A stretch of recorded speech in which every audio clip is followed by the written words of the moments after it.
Getting a federal birth certificate in Nigeria is not a difficult task.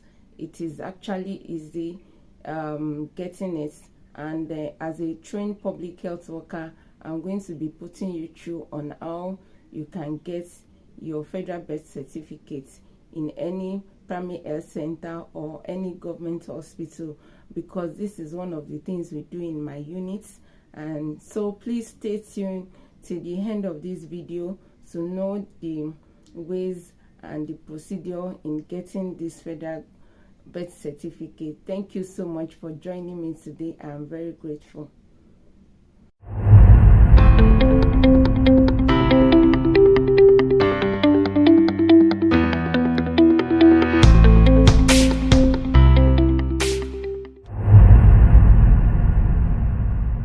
Thank you for joining me once again. I'm grateful.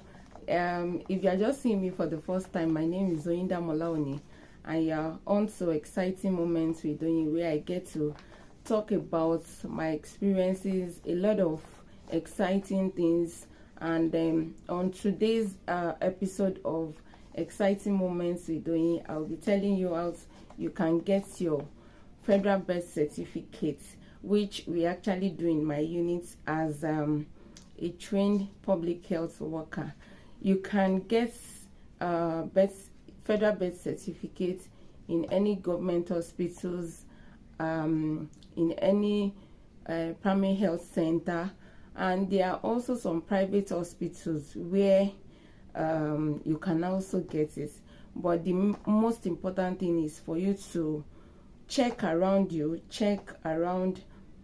for any public health center, any federal government hospital, any general hospital or private hospital, to know if they actually issue federal birth certificates. All right, so I'll be explaining it to you. I have a paper here.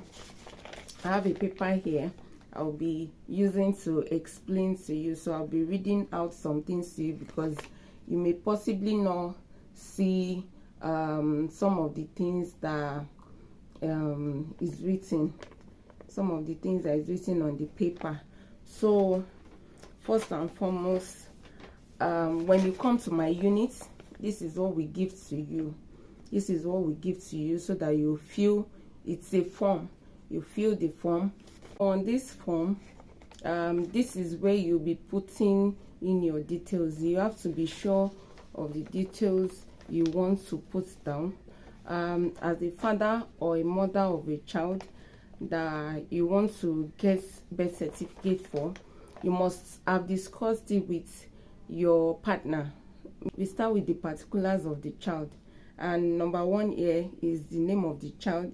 In brackets, you will see surname first, so you put down the surname first, then the first name and the second name. You have to be sure of these names that you are giving.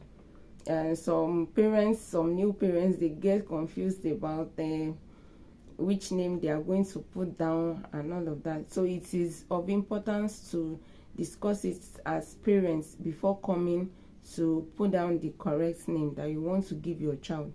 So next one is the date of birth. You have to know the date of birth, the day, the month, and the year. Then you have to tell us if the child is a male or a female.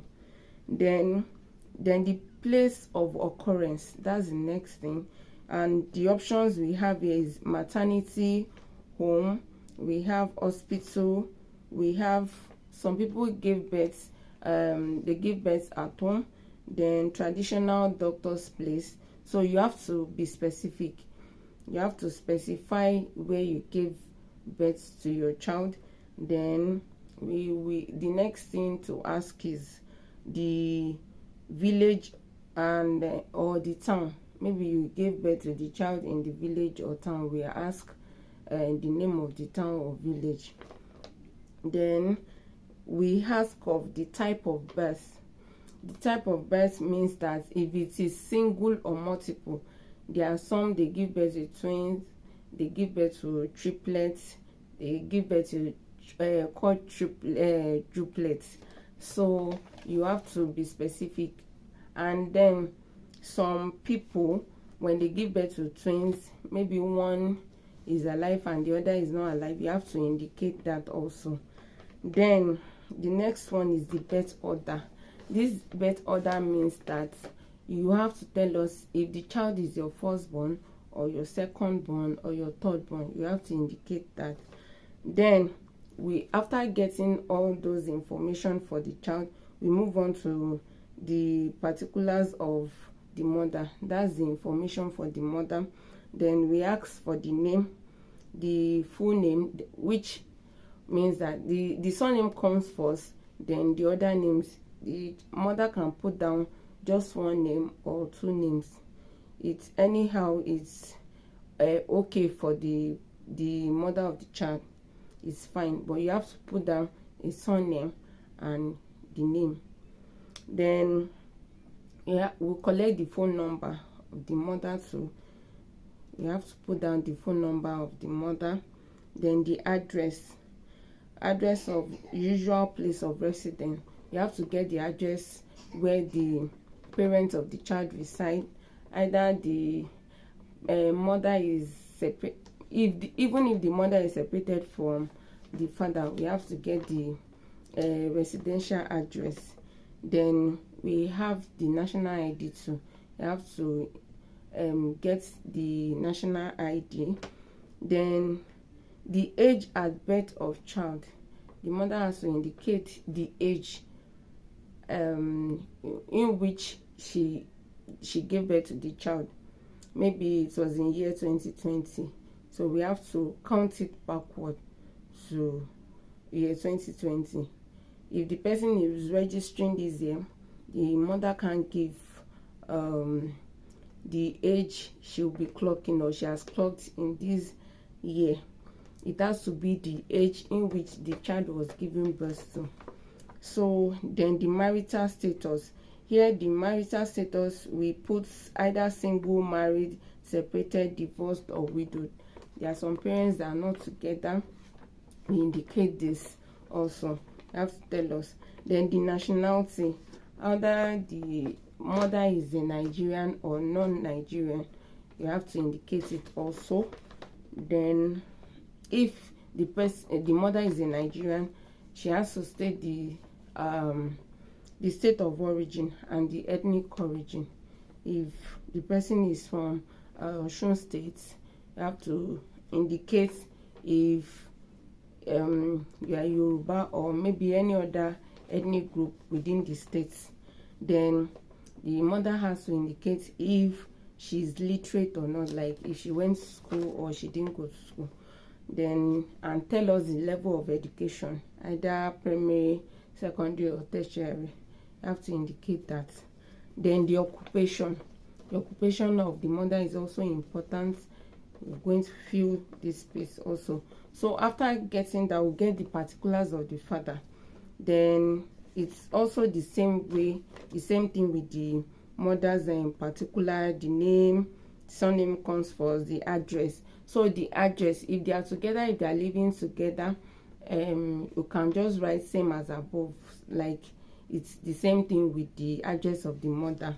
Then the age of the father, the nationality, state of origin, and ethnic origin. Then if the father is literate or not, and the level of education, then the occupation.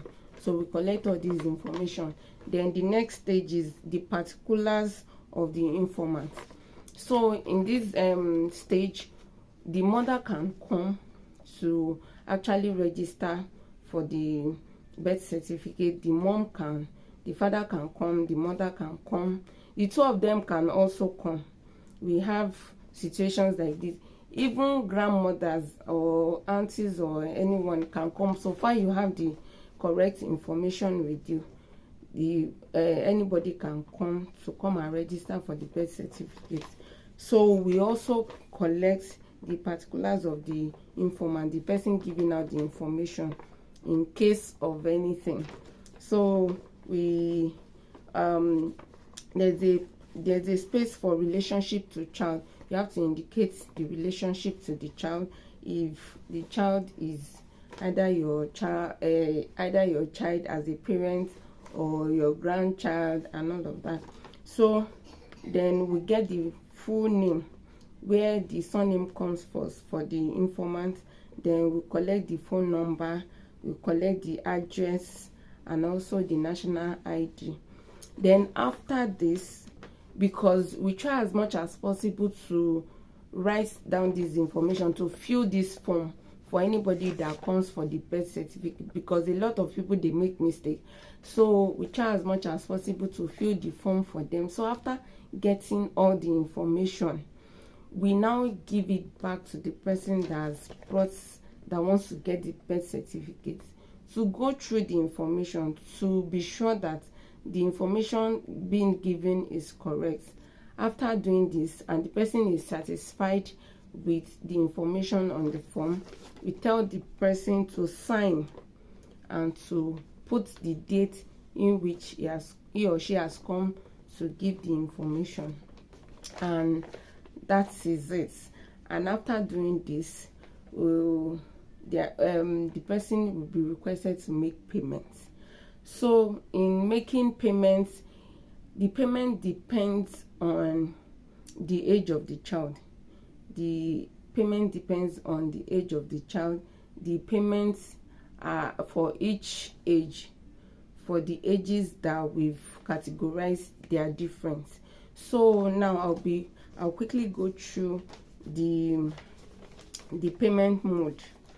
And then and another thing is that it may depend on, I don't know if for this information that I'm giving it with the way it is being done in my own units. Okay, so for the payments, the mode of payment, it may be different from our own units, but I think the difference may not be too much. So for age 0 to 3, you may be asked to pay between 500 to 1,000. Then from age 4 to 5, from 1,000 to 1,002. From age 6 to 8, like 12 to 15. From age 9 to 12 is a different payment, like 2,000, 15 to 2,000. Then from 13 to 15 is another, it increases, that's like 2,500 to 3,000. From 16 years to 17 years, like 4,000 thereabouts. So it may be different, the mode of payment may be different in other places, but you shouldn't be paying more than this. You shouldn't be paying more than this. And for those people that might be asking that, okay, what about those that are above 17 years? It is always advised that you get an affidavit from a court. So you have to swear an affidavit, because it is more expensive when you feel, oh, you want to get the birth certificate. But if you want to really get the birth certificate, you don't want affidavit, and you are above 17 years, you can pursue it. It may possibly be given to you, but for my unit, we stop at 17 years. And if you are above 17 years, we advise that you get an affidavit, you say an affidavit in courts. So if you have any question, you can ask me in the comment section. This is how to go about getting a federal birth certificate in Nigeria. It is very, very easy. And after filling the form and you've made your payments, you'll be asked to come back in 2 weeks time. In 2 weeks time, to be ready in 2 weeks time, no more than 2 weeks. So it may be ready before 2 weeks, but to be on the safe side, so that you won't have to be going and coming back, we advise that you come in 2 weeks time if you are interested in getting the birth certificate. It may be earlier or more than 2 weeks in other places, but this is the stipulated time we give to people who come to register to get birth certificate from us. And after 2 weeks, you can walk in to get your original federal birth certificate. Thank you so much for watching my video to the end.